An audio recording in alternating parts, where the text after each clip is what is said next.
বিয়ের পরে হানিমুনে যাব কক্সবাজার, সেইখানে সাগরে আমরা পানি দিমু সাঁতার। ও ঝন্টু।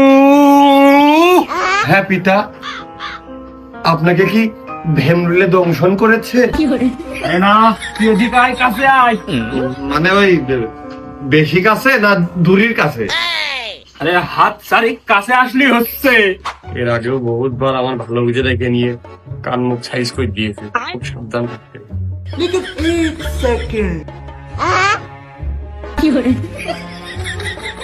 আবার কি হচ্ছে কদিনই? তোমার কি বুকের মধ্যে বাইরে হচ্ছে, মনের মধ্যে আন্দারা শিখতেছে কোন দিয়ে? মানে ওই যে ব্যায়াম করা হচ্ছে কি দেখ দিন, এরকমই না অন্য রকম একটু দেখ দিন হচ্ছে কি। হ্যাঁ, এরামও ব্যায়াম আছে? পিতা, আপনি কি করতেছেন? ওই ভোজপুরির ওই চেওড়া চেওড়া নায়িকা তারাও তো আপনার কাছে বাড়ি খেয়ে যাবে, আপনি যে অঙ্গ ভঙ্গি শুরু করেছেন। নীতি মিষ্টি কম, ইসুকগুলির ভুসি, কালো জিরে, খাঁটি মধুর মাছির মধু নিয়ে আসবি আমার জন্য। ও ঝন্টু, তা না হলে তুই আমার আর পিতা ডাক দিতে পারবি না রে।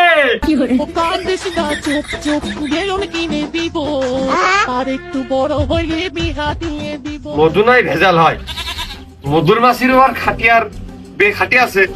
ও তা নাই হইলো তো এই বয়সে সব খেয়ে কি তুমি আবার বিয়ে করার রিস্ক নেছো নাকি? আর বিয়ে না করতে পারলে কি গলায় দড়ি নিবা না বিষ খাবা নাকি দেবদশে ঘুরে বেড়াবা কইন দিয়ে? কি সিদ্ধান্ত নিলে এই বুড়ো বয়সে? এ ঝন্টু, তুই ছোট কালতে এমনি অনেক বাড়তি। আমি কই এক, তুই শুনিস এক, আমি বলি এক, বুঝিস আর এক। তুই কি একটু বেশিই বুঝিস ছোট কালতে? হ্যাঁ না, এ তো তোমার কাছ থেকে পাওয়া আগুন, তার মধ্যে কিছু উপাদান কিন্তু তোমার বাদ গেছে। তোমার মনে নেই কি সংকোচ পেয়ে কমনি? তার মধ্যে আকুইন্দের পাতা, ওই কস্তুরি, ওই শিমুল গাছের গুড়া, তারপরে তোমার কাটা কুমড়ির ডুগা, তোমার কিন্তু এই বিশেষ উপাদান গুলো কিন্তু ভেষজ কায়দায় অবশ্য থাইনকনের ডুগাটা বাদ দিচ্ছে, তার মধ্যে থাইনকনের ডুগা, এগুলো কিন্তু মিস করবা না। এগুলো কিন্তু তুমি যদি না খাও তাহলে কিন্তু এই মূল কার্যকারিতা তুমি কিন্তু পাবা না। ওই দেখ কিসের মধ্যে কি, আমি জানি যে ওর ভিতরে যাবে। ওই কাজের কথা আসলেই ও ঝন্টু ওই না যাওয়ার ঠান্ডা না। এই আমি যা করলাম তুই তাই তাই নিয়ে যা। তা নাই আনলাম, কিন্তু এই তাবৎ বাড়ির লম্বা লিস্ট তালিকা, এ তোমার খোয়ার পরামর্শটা, এই বুদ্ধিটা তোমার কিটা দিয়েছে? তার নামটা একবার কদিন আমি তার কাছ থেকে শুনে আসি। আমি যে লেবুরে মরবান, ও ধন্টু মিশ্রি ভিজে দিস, ও ধন্টু রিসুপুলের ভুজি গুলো আইতে, ও ধন্টু রুটি কি হয়েছে, এই শ্রেণী কম হয়েছে বেশি হয়েছে।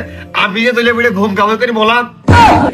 আরে ওই ডক্টর রাজা এই পরামর্শ দিয়েছে আমার, ওই মোতাবেকে এখন থেকে আমার চলতে হবে। তুই রেডি হয়ে যা।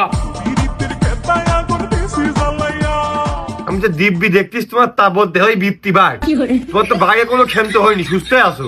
তোমার কোন রোগের চিকিৎসা মোতাবেক এটা খাতি কেস কদিনই? আরে ডক্টর রাজা আমার ডায়াবেটিক্স পরীক্ষা করে দেখলো ডায়াবেটিক্স 50। আর কিছুদিন যদি আমি এইভাবে চলি সে 100 হয়ে যাবে রে। আমি আর বেশি দিন বাঁচবো না, তাই আমার এই নিয়ম নীতি গুলো দিয়েছে। এখন যদি আমি এই সব পরামর্শ অনুযায়ী চলি তাহলে আমার কাছে তো ডায়াবেটিক্স কাছেই ঘিরতে পারবে না। সেই জন্য ওর পরামর্শ আমার চলতে হবে।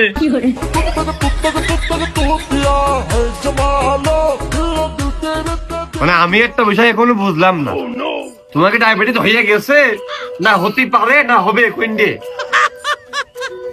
আরে সেদিন আমি ঝাল পেঁয়াজ দিয়ে ভাত খাইয়ে পরীক্ষা করতে গিয়েছিলাম। পরীক্ষা করিয়ে দেখি প্রায় 20% জন্য আমার ডায়াবেটিক্স হয়নি। আমি যদি ওই গুড় দিয়ে ভাত খেয়ে যেতাম তাহলে আমি শেষ, আমার তো হয়েই গেল।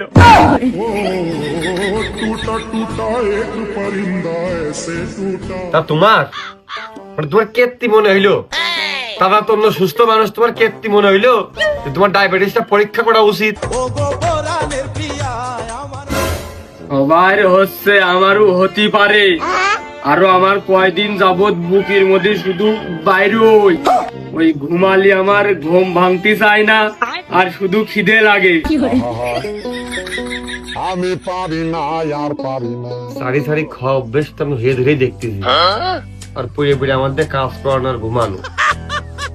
না ওই আব্বা তোমার এই লক্ষণ উপসর্গ কিন্তু এই সব একদম পারফেক্ট ডায়াবেটিসের উপসর্গ তোমার শরীরের মধ্যে দেখা দিয়েছে। কিন্তু এখন কথা হচ্ছে যে ওই আমার যে কইলে কাল সকালে যে আমাকে ধান লাগাইতে হবে, আলির 4-5টা কাটতে হবে, আলির 4-5 যদি কোদালে তুমি হামর দিয়ে কুপাও তাহলে কিন্তু তোমার ডায়াবেটিস কোনো কায়দায় এই মাথার উপরে উঠতে পারবে না। এটা কিন্তু এখন তোমার করা উচিত। এখন দেখো এটা করবা কিনা, আবার ডাক্তারের কাছে শুনে আসবা, যেটা ভালো বোঝো।